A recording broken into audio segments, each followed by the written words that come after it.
Assalamualaikum warahmatullahi wabarakatuh, and a very good morning to Encik Faizil bin Wasbiri.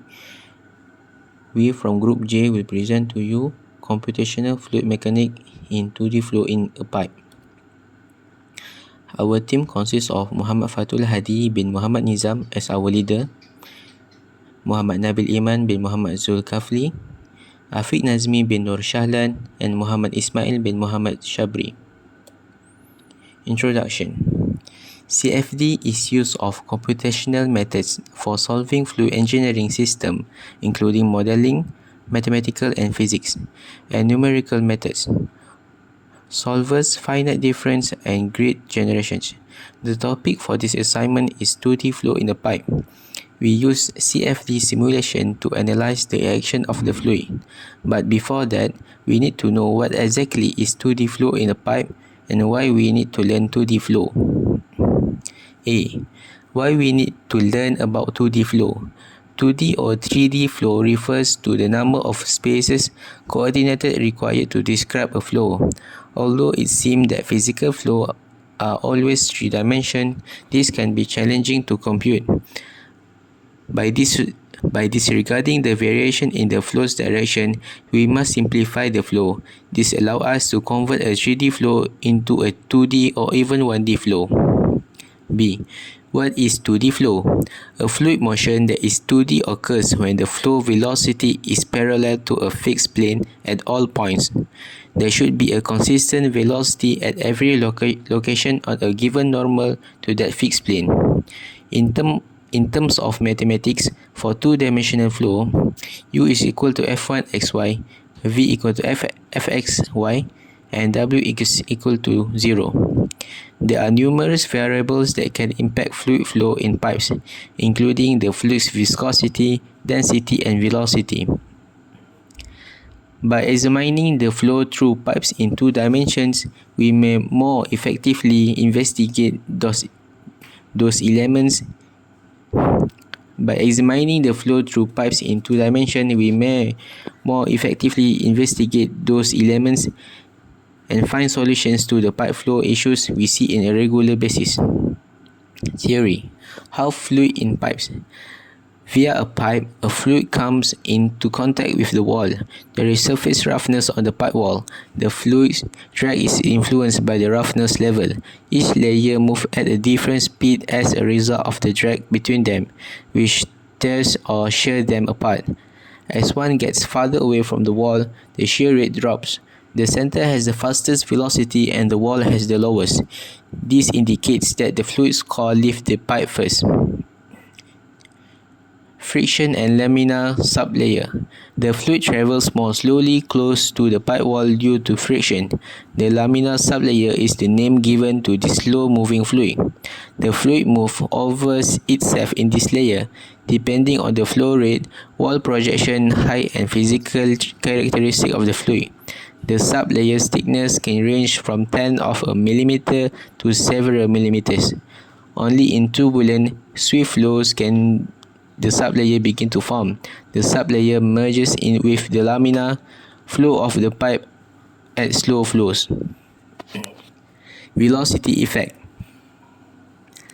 The fluid flows laminarly across a pipe at low speeds, sliding over itself. Eddies begins to form and move across the fluid layers as the speed increases. A change in flow occurs from laminar to turbulent. The flow inside the pipe becomes turbulent with whirling eddies throughout at even higher velocity. Against the pipe wall, the laminar sublayer is always present. However, when the speed increases, the sublayer thins as the vigorous swirling eddies make a deeper impact. The taller roughness peaks stick to the turbulent zone when the sublayer thins even further at even higher velocities. The wall is deemed smooth, where the sublayer covers the roughness projections. Rough walls are those whose roughness protrudes into the sublayer. This implies that depending on the fluid's velocity, the same wall can be both smooth and rough. Objective. Our primary goal is to use the CFD simulation to determine the velocity variation in the pipe. The CFD simulation setup must then be learned. Lastly, but just as importantly, we must figure out how to get a high degree of trustworthiness and confidence in the CFD findings produced. Simulation process.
Result. First is velocity magnitude. Theoretically, a fluid passing through a pipe will come into contact with the pipe wall. The roughness of the pipe wall's surface may have an impact on the fluid drags. Layers are torn apart by drag, and each layer moves at a distinct speed. As one gets farther away from the wall, the shear rate drops. As a result, the core region will have the fastest velocity. Our velocity magnitude diagram contours demonstrate that the fluid flow velocity is the highest near the pipe's central axis and diminished in the direction of the pipe wall. This indicates that our finding and the hypothesis are successfully connected. Secondly, pressure. Our findings indicate that the fluid's pressure is higher at the pipe's entrance and will begin to drop as it approaches the outlet. Concentric cylindrical layers slide past one another in an ordered manner to form laminar flow. The fluid's velocity peaks at the pipe's axis and falls off quickly to zero at the wall. The pressure decrease brought on by laminar flow friction is independent of pipe roughness. The pressure loss along a pipe with laminar flow is proportional to the velocity, P and V, as demonstrated by this simulation. Thank you for your attention.